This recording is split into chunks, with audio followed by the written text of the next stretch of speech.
Good afternoon. Oh, oops. Cannot turn down the volume here.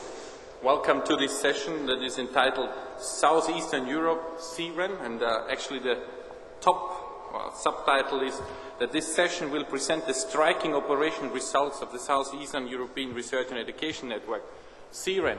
Actually, I would say it's not even striking, it's extraordinary what they have achieved, because when did we start? Somewhere in 2002 or 2001 even? I believe in 2000, the beginning of 2002, but Jorge will be... No, the preparations of SEEREN and then the various meetings of organizations ranging from the United Nations, UNDP, UNESCO, NATO, national programs that they said we should do something for the Balkans. The research community there has to be supported. There must also be a research network infrastructure in the region that ensures that the scientific community on the Balkans is fully integrated in what is sort of happening in the rest of Europe, that there's no way that we can allow a digital divide to raise between Europe and actually a region that is central to Europe.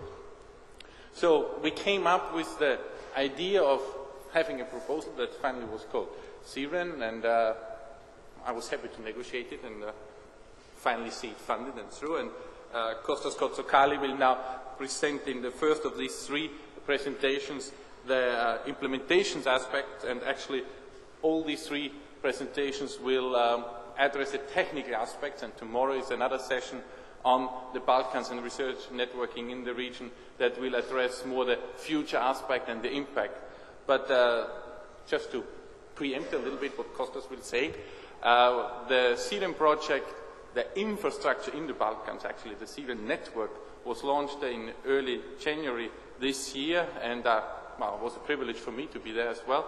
And it was striking to me to see how happy the people were to sort of see that this network is there, that they are part of Europe, they are not excluded, they can have full access to whatever scientific instruments and so on are available in Europe, and sort of this spirit there in Thessaloniki was really striking, I would say, and that's why I say it's extraordinary results that they have achieved, and Kostas will now tell us more about it.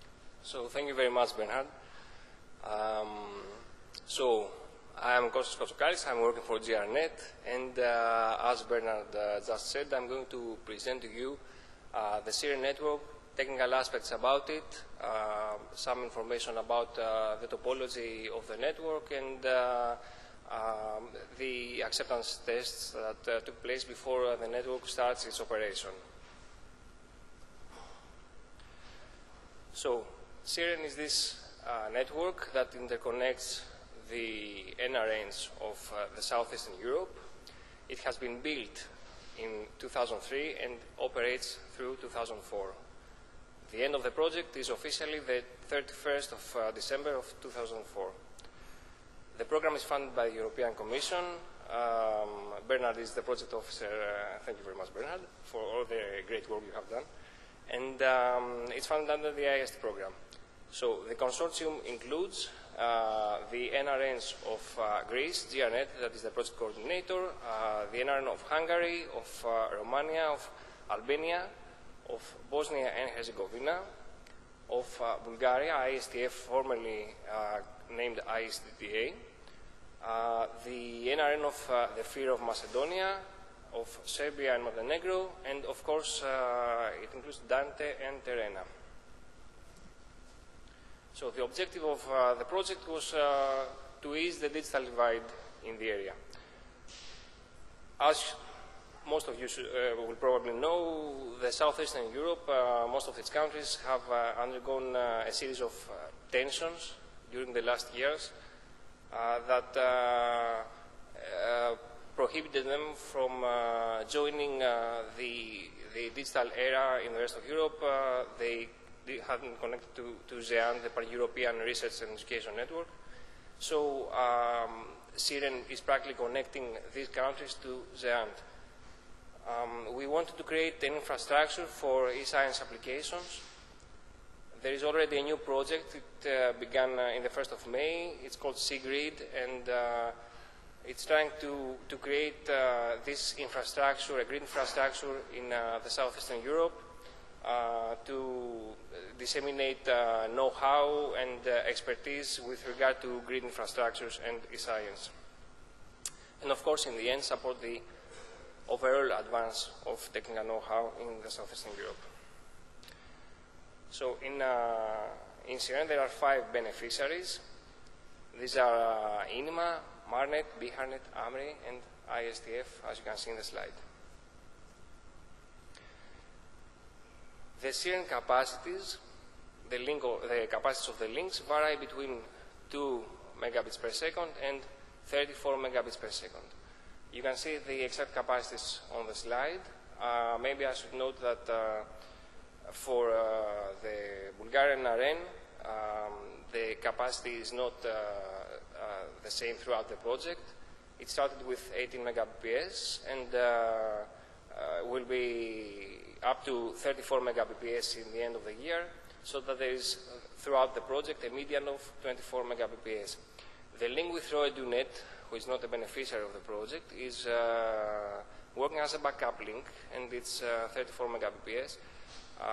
This is an ATM circuit, and OTEGlobe, the provider of the core network, was kind enough to save this to 34 megabps pure IP traffic, excluding the cell tax. The network is featuring only terrestrial links. There are no satellite links whatsoever. And we must certainly mention that there was a very kind donation from Cisco. It was equipment worth 120,000 euros. So the backbone, the core network, is provided by OTEGlobe after a tender that took place.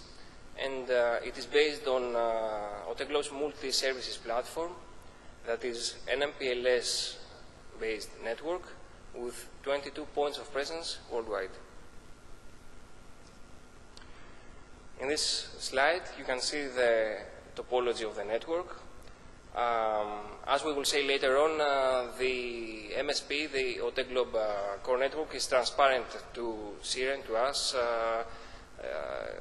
but we thought that it would be nice to have this picture over there and showing also some information about the network.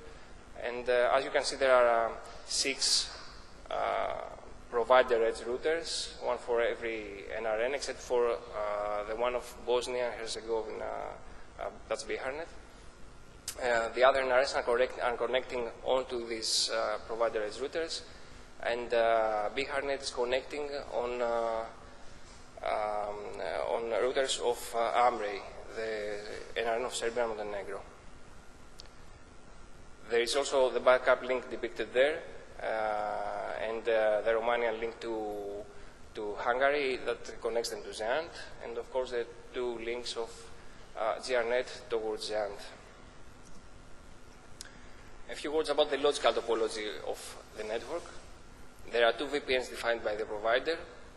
The first one is serving intra-NRN traffic, and traffic originating from ZEANT and heading towards ZEANT. And the second VPN is functioning as a backup link, as we said. It is only used when the GRNet links to ZEANT fail. Under normal conditions, the only traffic that traverses this link is BGP announcements.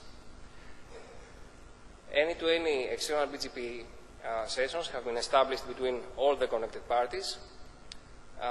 They integrate in a very nice way, I may say, with the MSP to create a logical network, a mesh, that actually manages to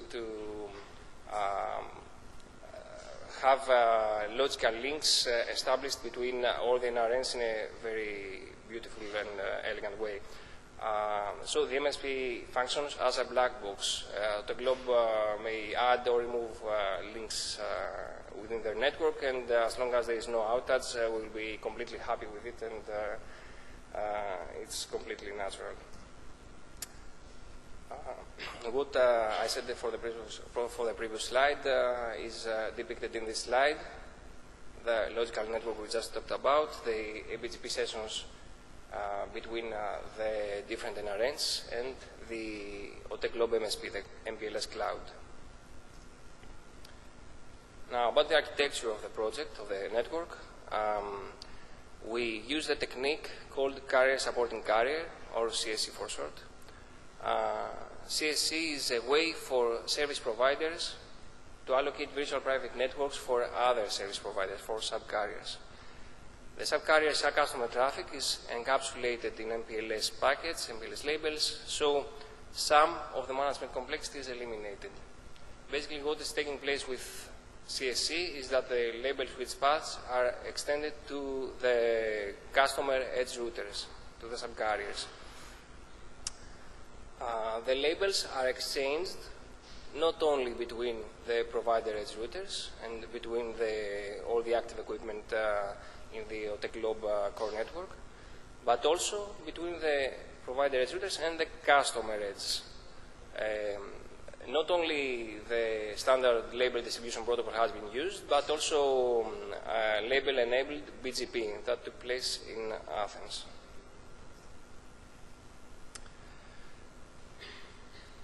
Some of the advantages of the CSC technique is that the routes of the edge service provider, of the customer edge, that is the NRNs in our case, and the clients of the NRNs, the research institutions, the universities, and so forth, are not propagated to the core network. And this technique manages to remove from the clients, from the NRNs, at least some of the complexity and the burden that is associated with the configuration of their connection, their backbone connection, to the core network, the MSP. Another quite interesting part of this deployment were the acceptance tests. Unfortunately, we didn't have the luck to have some equipment like the smart link boxes or something like that, so we had to use, we found that the RUD suite of open source software was fitting our purpose, and we used that one. Both the traffic generators and the collectors were connected, if possible, on the customer edge, or if that was not possible, then as close as we could to these routers. We benchmarked the 50, 100, 110, and 120% of the capacity for each of the tested links, and the packet sizes varied in accordance to RFC 2544. That is 7 different packet sizes, ranging from 64 bytes to 1,500 bytes, if I remember correctly. We faced two basic problems while using RUD for these tests. The first one, that was solved quite easily, I may say, was that RUD does not take into account the overhead of OS layers 2 to 4. So, for example, the IP overhead was not, when we asked RUD to create 64-byte packets, then the IP overhead was not calculated in the generated packets. So we had to make some calculations for every test.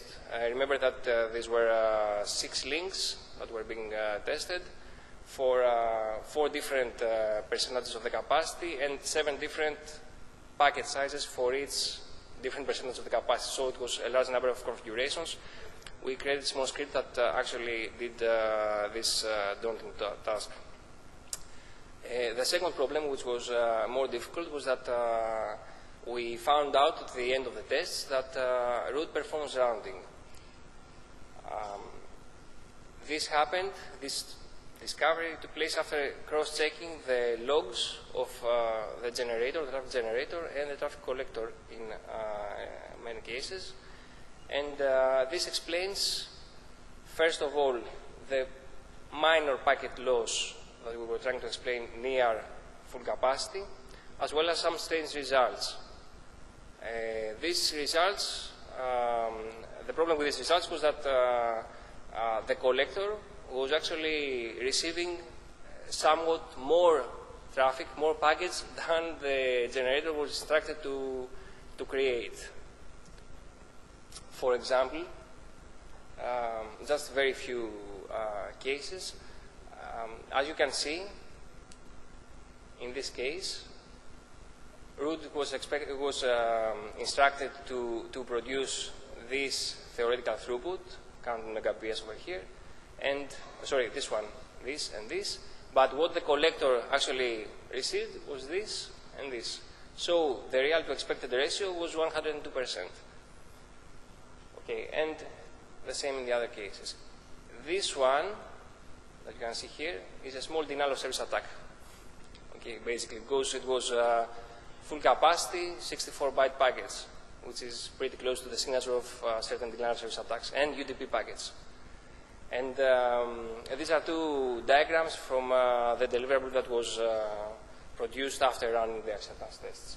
The reason that you see this graph going like this and the throughput is not a steady line as one should expect to see is that root is only, as we said, calculating its own payload. It does not take the IP overhead or UDP overhead into perspective.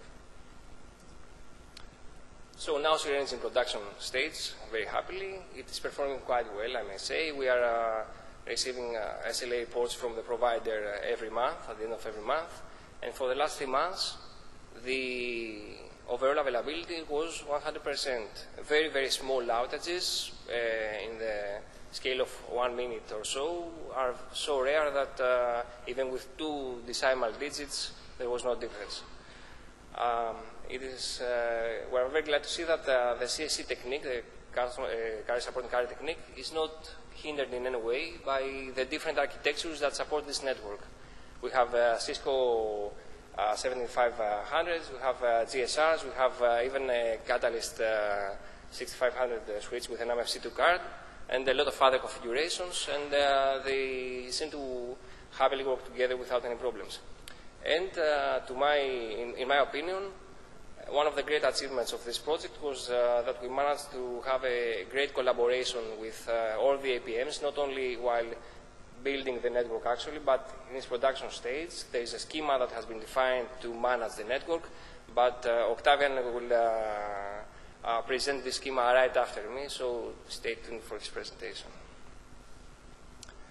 In conclusion, SEEREN is the network that extends XEAN to the Balkans, maybe not with the high-capacity links that the rest of the Europe is happy to use. It has been built on the MPLS-based multi-services platform provided by OTEGlobe. The carrier supporting carrier technique has been used, and as well as multi-hop external eBGP to create a mesh, a logical network, so that intra-NRN traffic is better served. At this point, finishing my presentation, I would like to thank very, very much all the APMs and their colleagues from the NRNs with which we collaborate for this network. I will take only a few seconds to mention them all. From AMRI, it's Slavko Gain and George Evulovic. From BHARNet, Edin Silajic. Andreas Polirakis is working for the network management team of GRNet. Nek Frasia and Dasamir Hoxa from the INIMA. Vedrin Zelyaskov and Christo Turlakov from the ISTF. Goran Muratovsky from Barnet.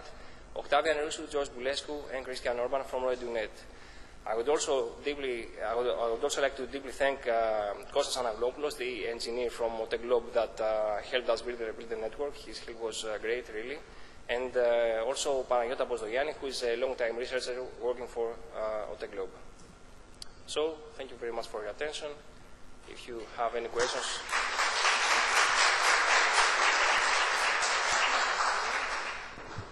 Thank you very much, Kostas.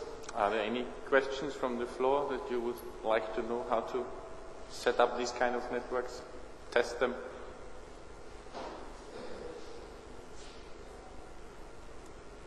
If not, then thanks again. Thank you very much. And we continue with Octavian Rusu. He's working, even probably the head of the Iași branch of the RoEdunet network in Romania. And when he's not dealing with RoEdunet or SEEREN, he's building radio links to Moldova to connect the Moldavian research network community. So actually, with all these activities, we should be quite proud that he found the time to come and talk to us today. Claudia. Well, thank you, Bernhard. I'm lost my badge, but I'm Octavian Russo from Romania. So I will present the framework that we are using in SEEREN to manage this network. Well, first of all, a few words. My previous speaker already presented to you the topology of the SEEREN network. But I want to say that the network is supported by European Commission, and it's in function since the beginning of this year. Well, this is another picture of the topology of the network. Well, it's okay. So there are 8 beneficiary and 8 NRENs involved in the project. 5 of them are beneficiary, and then 3 of them are actually provide connectivity to GEANT for this network. In fact, the SEEREN infrastructure provides 2 main functions. One is to provide interconnectivity between the NRENs in Balkan area, and the second function is to provide GEANT connectivity for those countries. Well, it was already presented. For GEANT connectivity, there are 2 connections. A main connection through GRNet, and the second connection, a backup connection through RoyaduNet. I have to mention that the backup connection was not used until now, but well, we simulated an event and just to see if everything goes well. When we are talking about network management, we are talking about monitoring, controlling, and coordination of the entire process to make the network to function correct. Well, many strategies can be used to do this. In fact, centralized and distributed strategies. We are using a mix of those strategies in such called VNOC framework, that stands for Virtual Network Management Framework. There are 2 components involved here, network management and service management. We implemented all of these components except for accounting management. Well, right now we do not need accounting management. We do not need at all accounting in SEEREN. And maybe we have to work a little bit at the security management. Well, security management involves 2 components: the security of the equipments, so the security of the networking equipments, and well, the protection of the network that are connected through SEEREN. The security of the equipments is done using access lists. The security, the protection of the network is not yet done, but there are plans to install some flow analyzers to prevent denial of services at least. Concerning the service management, well, there are lots of services that are monitored, such as status of the links, BGP sessions, sizes of the routing table, well, DNS servers for each NREN, SEEREN web server, SEEREN FTP server, SEEREN administration, SEEREN management server. But let's see how, what is virtual NOC framework, so VNOC, what does this mean? As you can see in the picture, there is a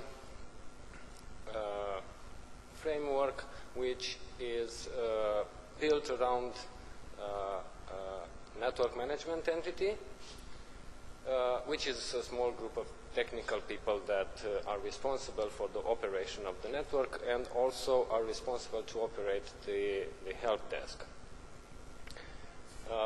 Network management entity does interact with SEEREN NRENs through the access port manager, which are people,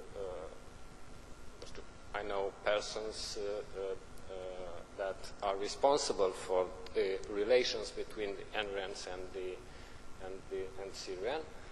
And of course, there is an interaction between network management entity and the operators, either directly or through the help desk. Well, all the reports and all the problems goes to project steering committee, which is the administrative forum for this network.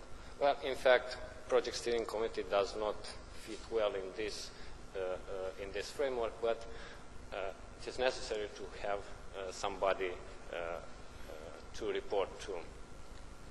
Well, just a few words about each entity. Well, the most important, of course, is the network management entity, which is responsible for the operation of the entire network. It's responsible for the management of the software tools that are installed and that are used for the management purposes. Well, one of the most important functions of the network management entity is to operate the help desk and to operate the trouble ticket system through the help desk, and also to interact with all other entities to provide the centralized character of the network management.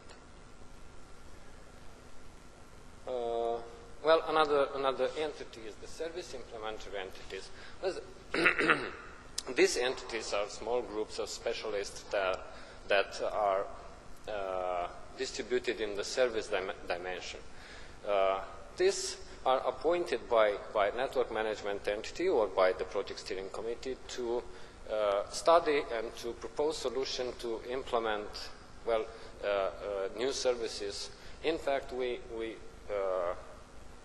think that it is necessary to implement IPv6 within SEEREN, so a special team will be appointed to make the necessary studies and even to provide the configuration files for the networking equipment, for the routers and for the, well,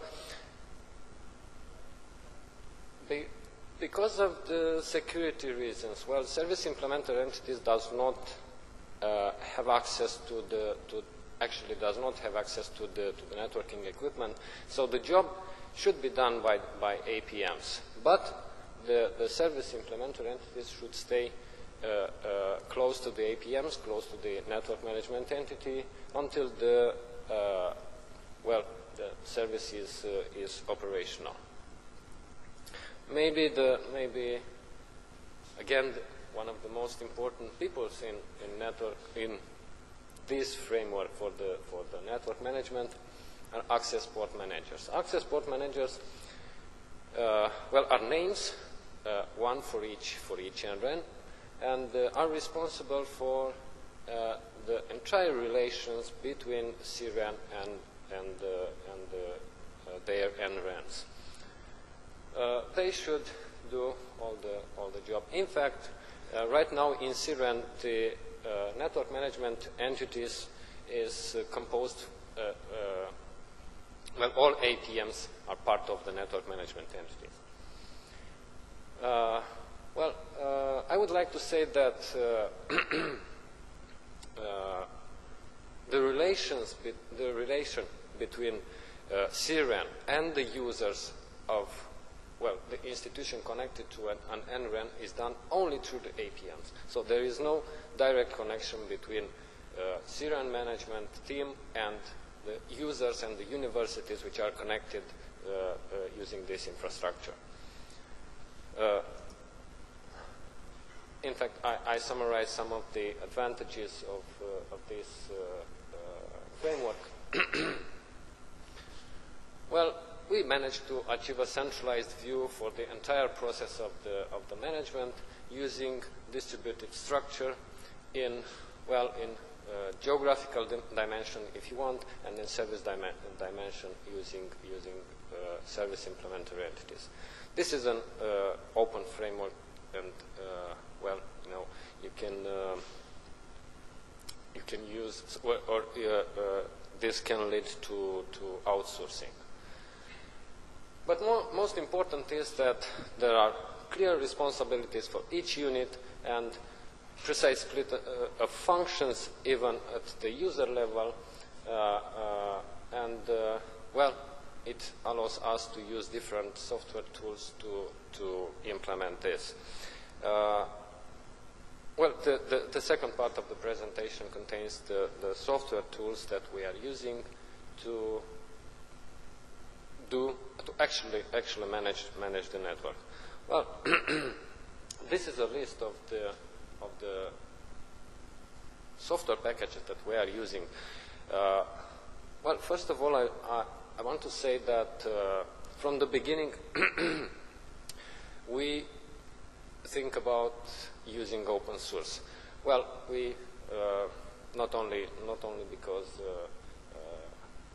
the software for the network management are expensive, but we would like to spend the money to have much better connectivity and to buy bandwidth. Well, except for the first software, all are open source software, and I will describe them immediately.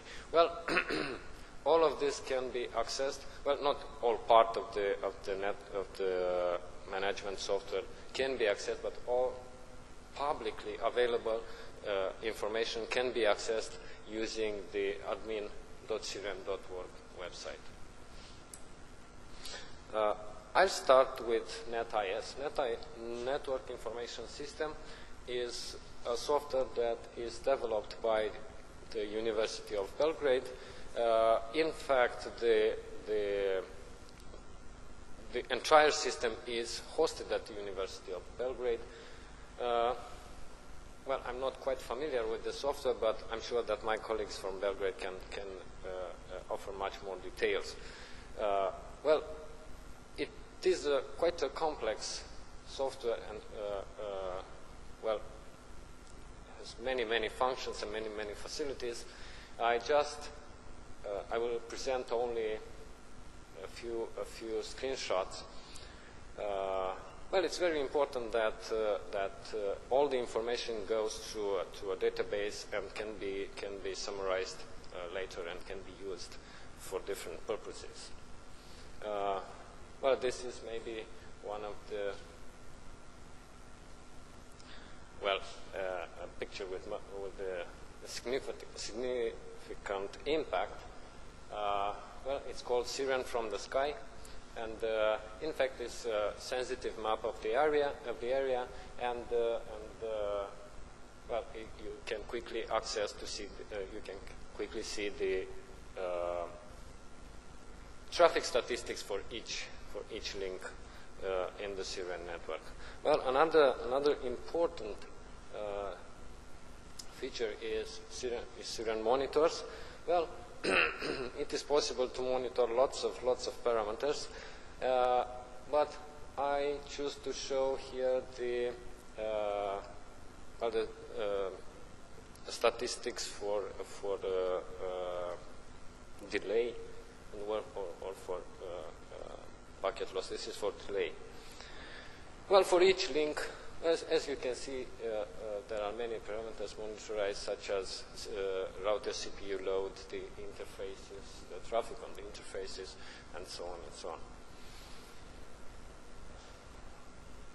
Well, the second tool, the second software that we are using is maybe a well-known open source software used in network management.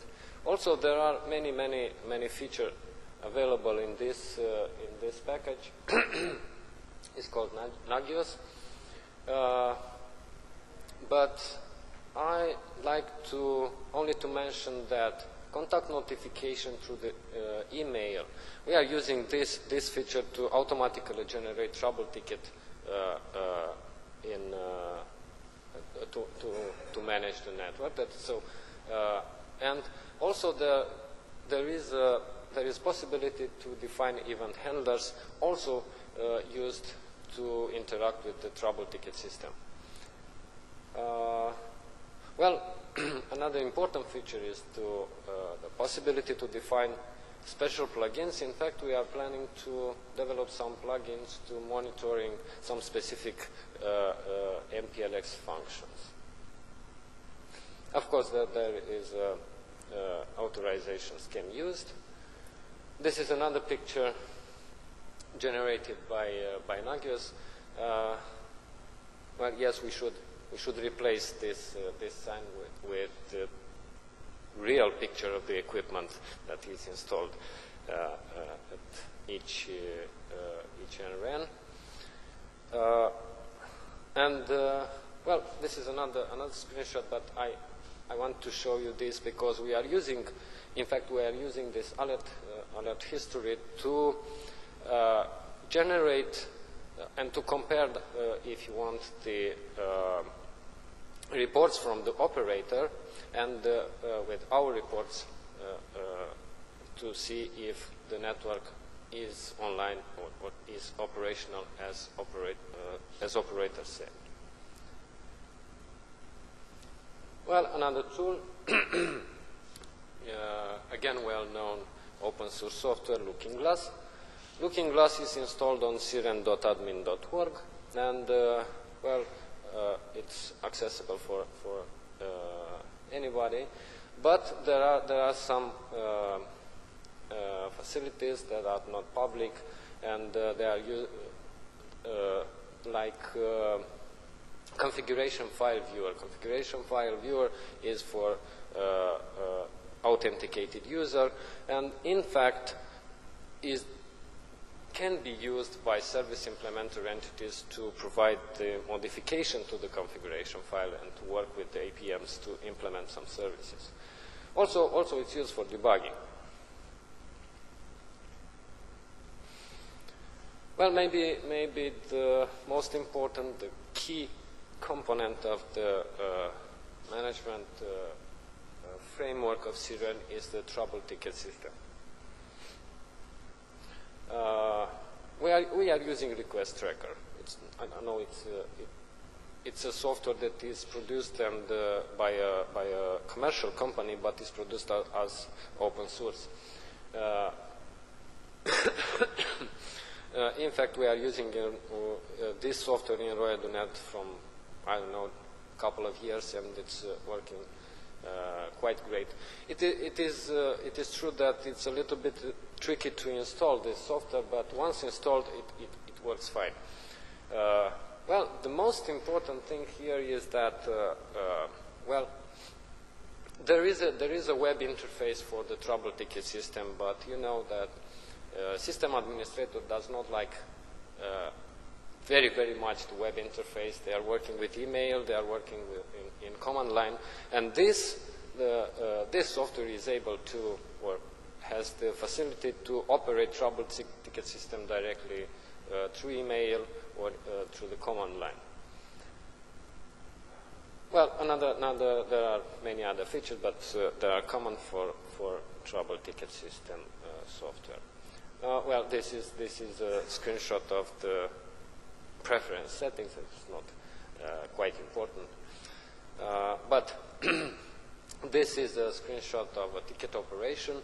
Well, actually, this ticket is automatically generated by Nagios, and we were able to define triggers that automatically assign a ticket to a person. Well, I have to say that a ticket must be closed by a person, cannot be closed automatically. Well, maybe this is normal because who closed the ticket is responsible for the problem. You will find on admin.seeren.org and other tools like SmokePing. This is quite a nice program that offer statistics about latency, about packet loss. Well, another tool is network weather map. This This is again a very interesting tool because we can have a clear view of the network. I have to mention that this software is developed by GRNet. Am I right? No? Because there is another network weather map available from the University of Louisiana, if I'm not wrong, but you have to get a license to use that network weather map. Well, anyway, we are using some other tools like RunSeed. RunSeed is installed and maintained by Bulgarian NREN, and it is used mainly to keep track of the changes in the configuration files on all network equipments, on all routers. Well, it seems that this is it. So I presented the virtual network, the VNOC framework, well, how we managed to have a centralized view of the network, of the SEEREN network management using distributed components. And well, maybe it's important that we are using open source software to provide this function. Well, it's important that using these tools we managed to obtain almost 100% availability of the network in the last month. Well, thanks to the operator, of course. Okay, this is it.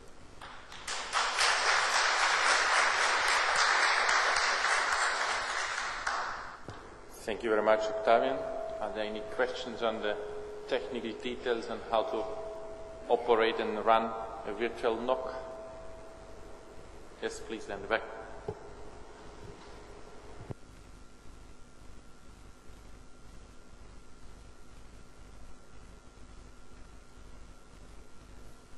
I would like to ask, how do you measure the SLA, the availability of the network? Are you using NIOS? I'm not sure that I understand right the question because. How do you measure what? And then we lost it. Sorry. On the last slide, you saw that the availability was approximately 100%, right? Yes. How did you measure it? Using the statistics. We measured it using the statistics in Nagios. Okay, thanks. Any further questions? Yes, please. Yep. At the front.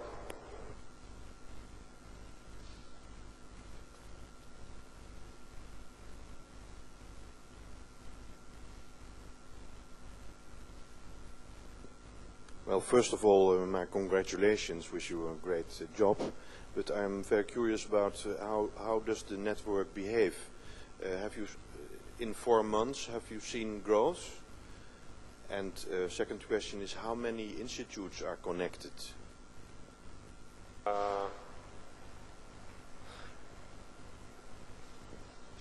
If I understand right the question, well, this is a real picture of the traffic.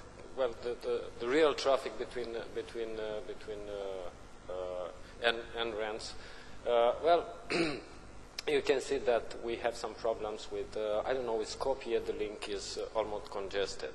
So, but I have to say that from the beginning of the project, the traffic is maintained, well, quite close to these values. And the second is how many incidents we have, or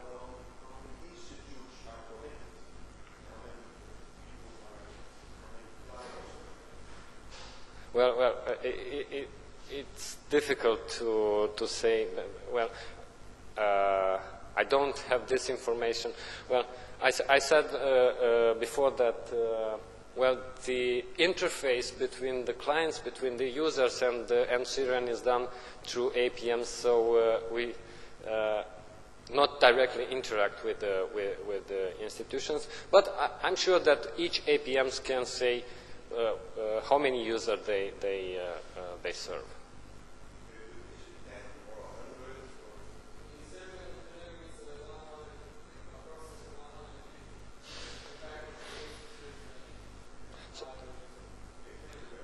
maybe 100 institutions per NRENs is a good approximation.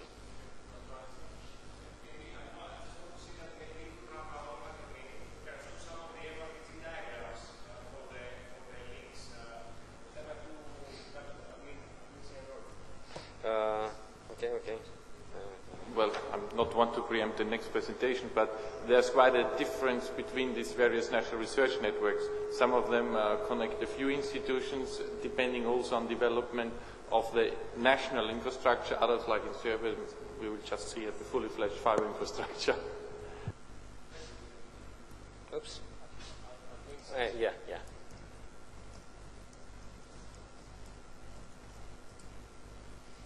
Well, this is the administrative server for SEEREN.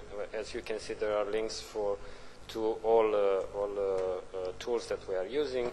Well, we can see right now what is happening in SEEREN network.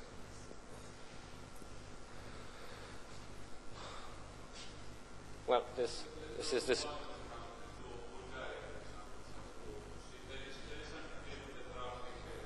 Between Athens and Sofia, there is 49%. Oh yeah. Okay. Down to see from the beginning of the project. Well, as you can see, the traffic is quite constant.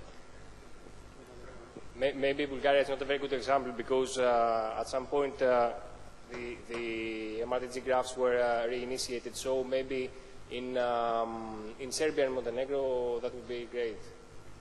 45. Well, this link is quite. This is Marnet. This is Marnet. If you, Marnet, okay, yeah. whatever. Yes. We should do something about this. No, the network is fully utilized. It's more the financial constraints that don't allow currently for further upgrade.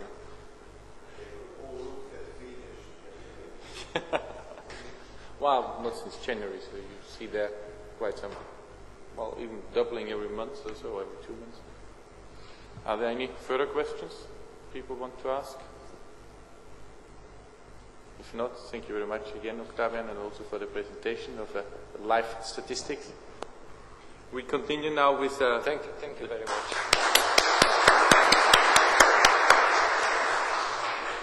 The third presentation is from Octavian is also Professor Zoran Jovanovic from the Belgrade University. He's also the director of AMRES, the Serbian and Montenegrin National Research and Education Network. And for those of you that have been in the Beyond Fibers yesterday evening or so, where we learned about the new SurfNet infrastructure, you will find it quite amazing what photonics infrastructure is available in Serbia and Montenegro, and you will also see there gigabits of capacity. So again, showing what you can do if government and National Research and Education Network collaborate closely. Zoran. Thank you. I'll try to present the efforts that we had actually in the last 3.5 years at NREN in Yugoslavia, Serbia, and Montenegro. We changed even the name of the country. You know that we were quite isolated for a long time and that we had quite a change in year 2000, in October in the year 2000. And actually, at that starting moment, we were far behind, I believe, almost any network in Europe, with having only 1.5 megabits per second of a satellite link and actually a 2 megabit infrastructure in the country. Then, actually, people from Belgrade University Computing Center and university computing centers around tried to actually do something with the network. And, you know, with a country with the lowest GDP per capita in Europe, it was not easy at all. On the other hand, we had a monopoly of Telecom Serbia till June 2005, with that telecom being the only one having actually dark fiber throughout the country. Of course, Telekom Serbia as an operator didn't want to offer dark fiber, and we had enormous prices for intercity links in the country. So I can say the perspective was very dark. But at the end of year 2001 happened quite an interesting thing in our country. The government was convinced at one moment to establish an alternative dark fiber network. It was quite interesting that the whole project was actually pushed by the NREN, and all the two ministers were even in the managing board of that project, and the main companies that could offer corridors for an alternative dark fiber infrastructure. And quite interestingly, the NREN was actually coordinating the technical part of that project. It seemed that we will break the monopoly of telecom actually by building an alternative optical network, but unfortunately that project failed. At one moment the telco was too powerful and actually the whole thing was stopped, but on the other hand the unused dark fiber became available for the research and education network at least. And on the other hand, the power company actually started to install the first fiber optic cables on the power lines, and other companies were actually lagging. But at the end, at this moment, the power company is working on more than 3,000 kilometers of dark fiber on the power lines, so there will be an alternative optical provider in the country. Also, because we had a lot of civil engineering work through the towns in our country in the last 3 years, wherever there was some digging, they were putting pipes for dark fiber in the cities, so we are quite improving our dark fiber infrastructure. The first boosting point was the SEEREN project that was actually supported by the German government. And we started with that project. We got a donation of more than 300,000 euros. And through that donation, we actually planned to build the metropolitan area network of Belgrade. And we bought, through that project, we were donated actually some GBIX ZX at that time. But we somehow, with the support of the government, got for testing the dark fiber connection Belgrade-Novi Sad, and we tried the ZX, and surprisingly it worked, even the distance was more than 90 kilometers, and that's how we established our first gigabit per second link. Then we actually borrowed some ZXs for connecting Vinča Institute, that is about 15 kilometers from Belgrade, and of course built the internal infrastructure in Belgrade, and some of it also in Novi Sad and Niš. Those lines were actually the beginning, and people were speaking, those silly guys from the Serbian NREN are actually trying to build a gigabit network in a country where you're not thinking normally of gigabits, but that was actually the first attempt to pass the digital divide. After that, with the start of SEEREN, that actually helped us to think more about our internal network and to actually try to push an additional improvement. We, in year 2003, actually signed a contract with Telekom Serbia for actually connecting all towns that have large governmentally, publicly owned universities, and with an addition of Subotica, that is very near to the Hungarian border, where there are only several faculties of the University of Novi Sad. This was signed, and as you see, some of the solutions were planned to be 1 gigabit per second Ethernet over the SDH infrastructure, and the majority was dark fiber.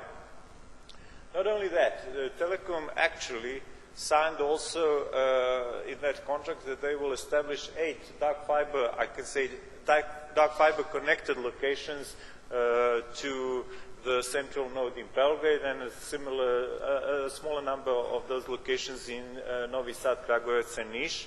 that are our largest cities in the country. And unfortunately, they were very slow in establishing, in actually doing that part of the contract.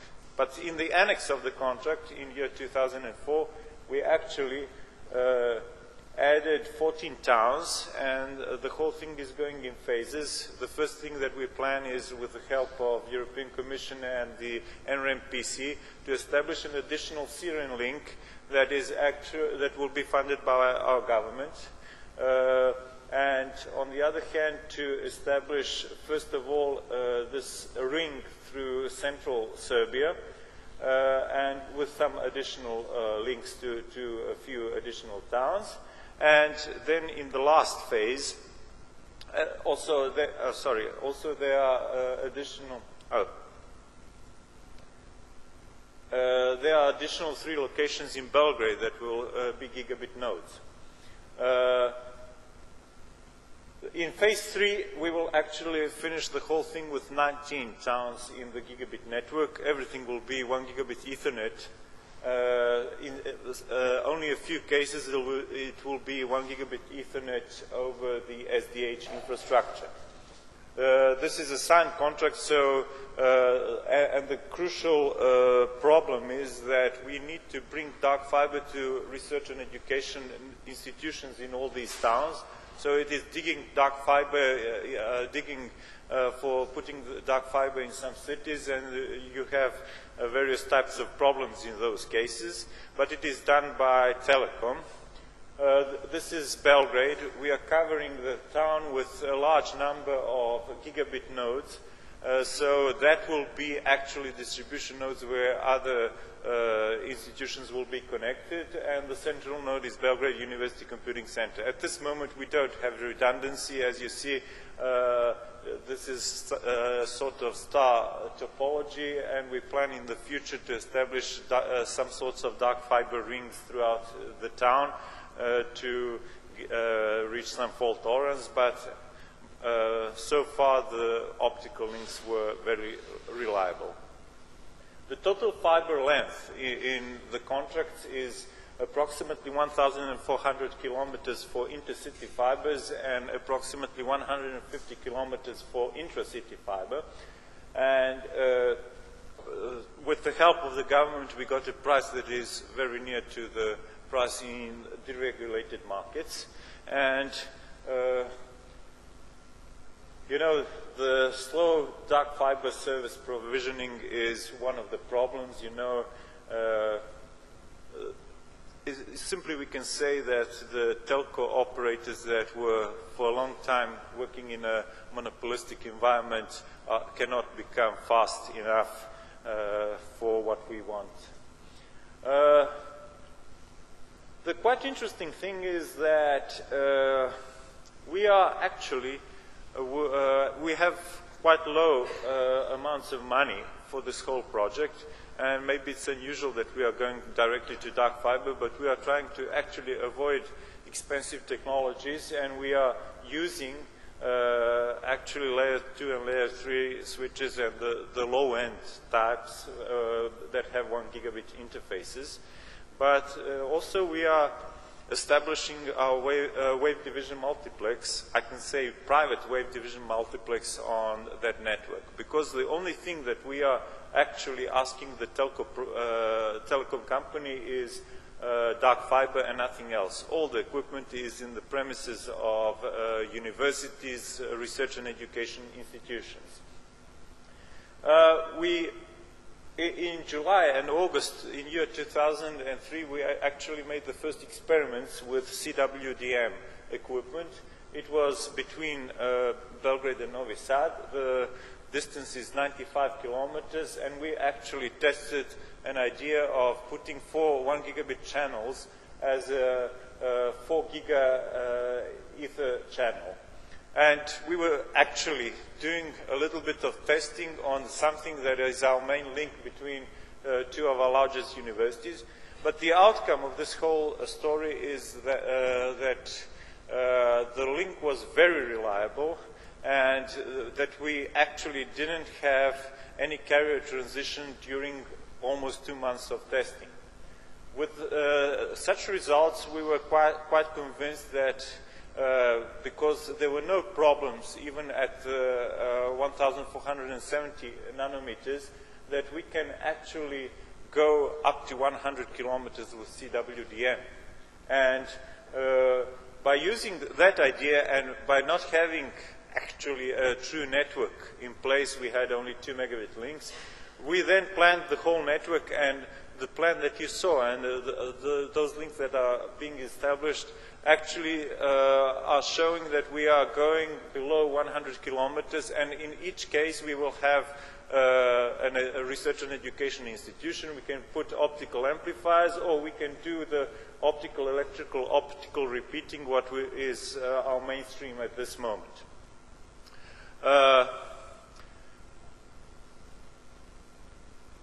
The quite interesting thing is that we are actually making something, as I can say, a micro lambda rail in our country, but using something that is CWDM technology instead of DWDM, and using only 1 gigabit interfaces. That is something that is appropriate for the amount of money that we have.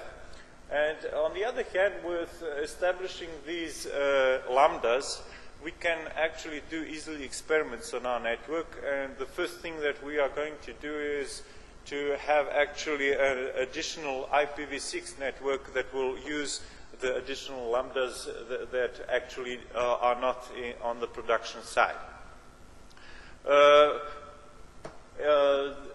In the northern part of the network, we are going to make quite an interesting topology that you will see later. But there are some problems with CWDM. First of all, the erbium doped fiber amplifiers cover a narrow wavelength range, and you cannot actually amplify it. You must do the optical, electrical, optical conversions. On the other hand, in the places where we wanted to put those optical amplifiers, the price was actually quite high. And that's why we decided to go with typically 4 wavelengths with a CWDM, then put a layer 2, layer 3 switch in between, just do the optical, electrical, optical conversion, and then go again with the colored G-BIX lasers and actually cover longer ranges. The other alternative that appeared on the market as a new product were linear optical amplifiers, but we found out that it is not a mature technology, and it was too risky to go in that direction. So our solution was to go with intercity links shorter than 100 kilometers, and maybe it could be a good decision even for the future, because we expect that lasers for 10 gigabits will appear that will reach that range, and then we'll again have a similar idea just at higher speed. There are, of course, drawbacks in building such an inexpensive network. We have a totally Ethernet network. We have relatively slow convergence. We have added delays because of this. But on the other hand, this was a way how to establish a dark fiber network, to get the dark fiber, to get a long-term contract with a telco, and actually to later find maybe the best solution. We will try various experiments of, for example, rapid spanning tree protocols or such things. This is an example how we will establish the northern part of the network. We will have actually optical add and drop multiplexes in Belgrade, Novi Sad, and Subotica. We'll actually make a triangle between these two towns. We'll have an additional lambda between Belgrade and Novi Sad that we can use either for establishing a 2 gigabit per second link, or use it for an independent 1 gigabit connection between those towns, but IPv6 connection, so start to establish actually an additional IPv6 network. Of course, these optical add and drop multiplexes with the switches in between as repeaters, as parts of optical, electrical, optical repeaters, will also establish our northern link to Hungary that will go actually from Subotica. This is the southern part of the network. It is quite interesting that the whole southern part of the network has distances less than 100 kilometers. And of course, with the possibility of having your own lambdas, we are opening a possibility to connect other NRENs in surrounding countries, and maybe a chance to make a backbone from the north to the south through the Southeast European through Southeast Europe. To be honest, we never believed that we will succeed in doing something like this, because at the first moment it was just an attempt. Let's try to see is it possible, and with enormous support from various sides, from ministers, and what is quite unusual maybe for the Southeast European area, we had a change in the ministry, but nothing changed in the support of this network, and we have the full support even of the new minister. So things are going on quite well, and I hope that we will finish this job till the end of the year, despite the slowness of the telco company. Also, just it was already mentioned, but we developed something that we believe is quite interesting, and that is a network monitoring system, information and monitoring system. The basic idea is not to do only the monitoring of the network, but first to build a database where you have all the info about the network, and then actually connect that database to the monitoring tools that are necessary, and build something that is, I can say, a true information system, not only what we have as normal products on the market. And many features of that monitoring system were already mentioned by Octavian. The idea is to have a web-based interface for user access, and to have auto-discoveries, things, and some sort of Windows-type interface. And I'll just pass through the interface. As you see, you have a very similar interface to what you have in Windows Explorer. So, of course, this is a completely different logical hierarchy, but you can reach the ports, and you have that hierarchy, a similar idea of networking equipment in the whole network. Sorry. Yes, this is a new slide. Sorry, I didn't see. The monitoring system has different monitors about traffic, pings, link status, about ports, about any arbitrary SNMP variable. So you can include not only routers, but also servers in the network, in the whole system. And you have even an availability of plugging in external monitors. It is a combination of public domain software and our developments that lasted for about 4 or 5 years with quite a large team. And actually Slavko Gain, that is here, was the key person in that project. And we even developed different types of alarms,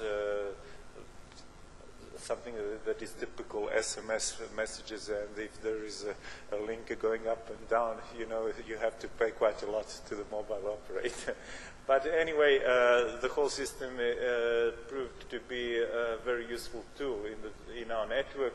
Here are some slides just showing different screenshots of using the whole thing. This is our internal network. This is actually the SEEREN interface, something that you already saw when Octavian showed the whole thing. This is actually a view of the internal network of Belgrade with all these gigabit links and interfaces. Then the BGP interfaces and everything that's going on with BGP. But at the end, I can say that we succeeded in getting dark fiber, that we are using low-end technology, but on the other hand, we are actually using gigabit Ethernet for intercity connections. It will be probably the first NREN that will completely be based on intercity gigabit Ethernet links. Probably when we go into full production, there will be quite interesting ideas even for other NREs. We hope that the cross-border dark fiber connections will solve our problem. When you think that we now have 68 megabits to 34 to Gent and 34 paid by our government through the telecom, and that we are actually at this moment using typically during morning hours 60 megabits of that whole traffic, then again the crucial thing is our link to Gent, and we will probably go on with CWDM until the moment where maybe we will establish our private DWDM, at least on one crucial part of the network, maybe on the north-south connection, and hopefully that will be that will change the face of Southeast Europe. We are hoping that at this moment we are just jumping over the digital divide with this network, and it is truly a great change. And we have full support of all our universities and research and education institutions. We are now planning to connect 1,000 schools to the network, and that will be a new change. We will just shift to some younger generations the use of the network. About the network monitoring tool, it is our main monitoring tool. We are still creating new releases of that tool, and we are still using on improving that tool. And what we offer is that that tool will be for free only for NRENs. We are using it also as a commercial product that is, I can say, a side effect of what we were doing for our NREN. It is used in the national bank in our country, in the PTT company, and that is the main monitoring tool for all of them. And we are offering it to other NRENs. Thank you.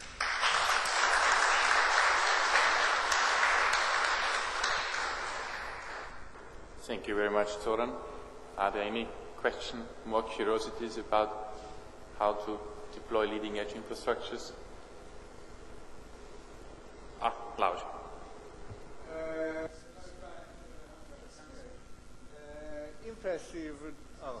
Impressive development results and an impressive presentation. Thank you very much. However, let me have a question. You have shown several maps during your presentation, yes. And on one of the maps there was a connection shown towards the Montenegro part of your country, but some other maps did just show a dotted blue line arrow showing to Montenegro. What does this mean, and what are the situation and what are the perspectives regarding the Montenegro part of the country? Thank you very much. The whole thing, the whole idea is to actually extend the network to Montenegro. At this moment, we have only 2 megabits to Podgorica from Belgrade. There are, unfortunately, 2 ministries at the Republican level and no ministry at the federal level for education and science. And then it's negotiations between those ministries. There was a sort of offer that they should pay half of the price for dark fiber between Belgrade and Podgorica, and half will be paid by the government of Serbia. At that moment, it was quite a funny amount of money. It is only 6,000 euros per month that should be paid from the Montenegrin government to Telekom Serbia, because the larger part of the whole thing is in Serbia. But at that moment they didn't have a decision for something like that. That offer is open all the time. But you know, there are 2 different sources of money. Actually, we will establish CWDM to Užice, that is a town towards Montenegro, and then there is an additional 150 kilometers through Serbia, something like that, till the border of Montenegro, and everything, the rest of it is actually paying by the government to the telco that is governmentally owned, and I call it spinning money from one pocket to another. So we are completely open for that option. It is a very small amount of money that is needed for establishing such a thing. There is a pressure from the University of Podgorica. There is only one university in Montenegro for improving the link.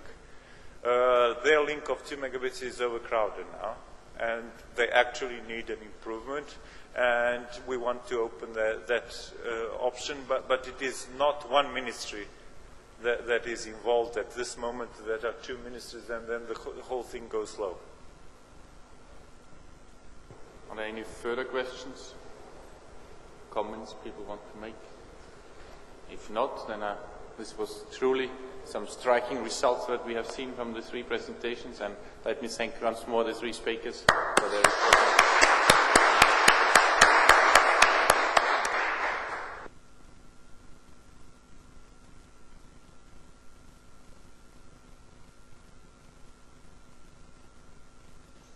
I would only like to say one last thing before the session ends, that with regard to the SEEREN network, a lot of people worked very hard for this, but there is one specific person who did, in my opinion, a fantastic job coordinating the project in a truly splendid way. I'm very happy that he's a colleague of mine, and that is Jorge Sanchez. So I think we should all...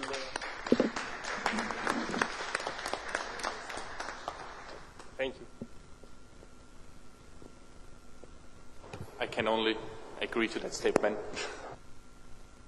Want some know-how on how to organize projects and project handbooks, you're certainly well advised to go to Jorge and ask for his input on that. Thank you very much, and I think we were asking you to close a little bit beforehand because there's a BOF starting afterwards, and in 5 minutes the buses are leaving. Thank you.